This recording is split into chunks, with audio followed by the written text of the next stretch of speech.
فرمایا وَلِكُلِّ أُمَّةٍ جَعَلْنَا مَنْسَكًا لِيَذْكُرُوا اسْمَ اللَّهِ عَلَى مَا رَزَقَهُم مِّن بَهِيمَةِ الْأَنْعَامِ، ہر امت پر ہم نے قربانی لازم کی تھی۔ پہلی بات جیسے کہ روزے کے بارے میں فرمایا کہ اے مسلمانوں یہ نہ سمجھو کہ یہ تمہارے اوپر ہی کوئی بوجھ لادا جا رہا ہے۔ کتب علیکم الصیام کما کتب علی الذین من قبلکم، یہ تو در حقیقت ایک سلسلہ ہے، سلسلۃ الذہب ہے، ایک سنہری زنجیر ہے، یہ ایک ہی دین ہے، دین اسلام۔ ابراہیم کا دین بھی وہی تھا، نوح کا دین بھی وہی تھا، آدم کا دین بھی وہی تھا، موسیٰ کا بھی، عیسیٰ کا بھی۔ اب اس دین کی تکمیلی شکل ہے جو محمد الرسول اللہ صلی اللہ علیہ وسلم کو عطا کی گئی، الیوم اکملت لکم دینکم واتممت علیکم نعمتی۔ تو اس میں یہ بنیادی چیزیں جو ہیں وہ تمام ان دین کے ساتھ جو شریعتیں دی گئیں، ان شریعتوں کے بنیادی نکات ایک ہی ہیں، تفصیلی احکام بدل گئے، نماز کی شکلیں بدل گئیں، اوقات بدل گئے، روزے کے احکام بدل گئے۔ اسی طریقے سے قربانی جو ہے وَلِكُلِّ أُمَّةٍ جَعَلْنَا مَنْسَكًا،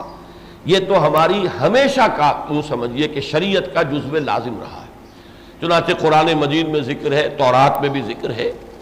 کہ حضرت آدم کے دو بیٹوں کے درمیان جو لڑائی ہوئی وہ قربانی ہی پر تو ہوئی تھی۔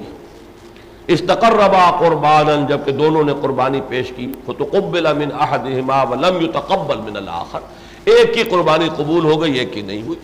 اور اس زمانے میں ایک شکل اللہ تعالیٰ نے یہ رکھی ہوئی تھی، انسان کا چونکہ ابھی عہد طفولیت تھا، ذہنی اور فکری اعتبار سے ابھی وہ بالغ نہیں ہوا تھا، تو ظاہری چیزیں اور خرق عادت اور معجزات کی بھی وہ شکلیں جو پہلے ہوتی تھیں وہ زیادہ تھیں، جبکہ نوع انسانی جب بالغ ہو گئی تو اب ان چیزوں کو اللہ تعالیٰ نے ان کا سلسلہ بند کر دیا، یہاں تک کہ معجزہ بھی اصل جو ہے وہ معجزہ مانوی دیا محمد الرسول اللہ صلی اللہ علیہ وسلم کو، یعنی قرآن حکیم۔ تو اس زمانے میں یہ بھی تھا کہ قربانی قبول ہو گئی یا نہیں ہو گئی، اس کی علامت ہوتی تھی اللہ کی طرف سے کہ ایک آگ جو ہے وہ اترتی تھی، کوئی شعلہ آسمان سے اترتا ہوا نظر آتا تھا، اور جو قربانی پیش کی جاتی تھی اس کو وہ بھسم کر دیتا تھا جلا کر۔ تو اس کے یہ گویا کہ قبولیت تھی اس بات کی کہ یہ اللہ تعالیٰ نے یہ قربانی قبول کر لی۔ اس طرح ان دو بھائیوں کے درمیان جھگڑا ہوا، ایک کی قربانی قبول ہو گئی، ایک کی نہیں ہوئی، تو پھر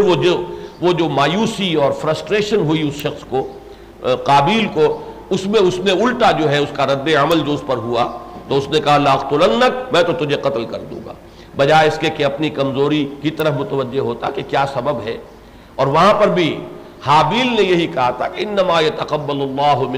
من المتقین، اللہ تعالیٰ تو قربانی قبول کرتا ہے متقین سے۔ تم غور کرو تمہارے کردار میں، تمہاری سیرت میں، تمہارے معاملات میں کوئی شے ایسی آ گئی ہے کہ جس کی وجہ سے اللہ تعالیٰ نے تمہاری قربانی قبول نہیں فرمائی، تو اپنی اصلاح کی طرف متوجہ ہو، بجائے اس کے کہ مجھ پر غصہ نکال رہے اور مجھے قتل کرنے کے درپے ہو گئے ہو۔ یہ میں نے اس لیے بیان کیا کہ معلوم ہوا کہ آدم کے دو بیٹوں کے ضمن میں بھی قربانی کا تذکرہ ہے، اور یہ ہمیشہ سے آسمانی شریعتوں کا ایک جزو لازم رہا ہے۔ تو فرمایا وَلِكُلِّ أُمَّةٍ جَعَلْنَا مَنْسَكًا لِيَذْكُرُوا اسْمَ اللَّهِ عَلَى مَا رَزَقَهُم مِّن بَهِيمَةِ الْأَنْعَامِ، تاکہ وہ نام لیا کریں اللہ کا ان چوپایوں پر کہ جو ہم نے انہیں عطا کیے ہیں، اللہ نے ان کو عطا فرمائے ہیں، ان پر وہ اللہ کا نام لے، تکبیر پڑھتے ہوئے انہیں اللہ کے نام پر ذبح کریں۔ اب دیکھیے یہی آیت جو ہے، یہی مضمون آیا ہے چوتھے رکوع میں بھی، لیکن وہاں اضافی طور پر فی ایام معلومات، مسلمانوں کے اندر جو قربانی کا یہ رکھا گیا ہے نظام، یہ معین دنوں کے اندر ہے۔ وہ معین دنوں کے اندر 10 ذی الحجہ جب ہوگی تو وہاں پر منی میں وہ قربانی ہوگی، وہ معین دن ہو گئے، اگرچہ بعد میں بھی ہو سکتی، 10، 11، 12 یہ قربانی دی جا سکتی ہے، لیکن یوم النحر جس کا نام ہے بطور علم وہ 10 ذی الحجہ،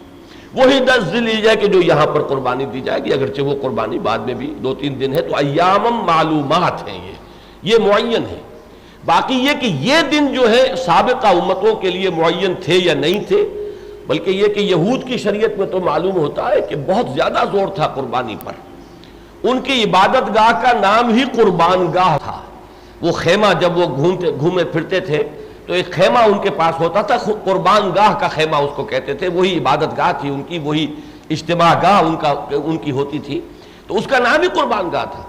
تو قربانی بہت تھی یہود کی شریعت میں، ہمارے ہاں تو بلکہ اس کو کم کر کے محدود کر کے خاص طور پر اس کو جو ہے وہ 10 ذی الحجہ کے لیے رکھ دیا گیا، اور اس کا تعلق جو ہے حضرت ابراہیم علیہ السلام کی سنت کے ساتھ جوڑ دیا گیا۔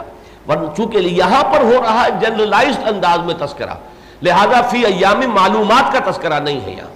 بلکہ یہ تو بنیادی فلسفہ بیان کیا جا رہا ہے کہ ہماری تمام شریعتوں میں یہ ایک جزو لا ینفک کی حیثیت سے یہ چیز شامل رہی۔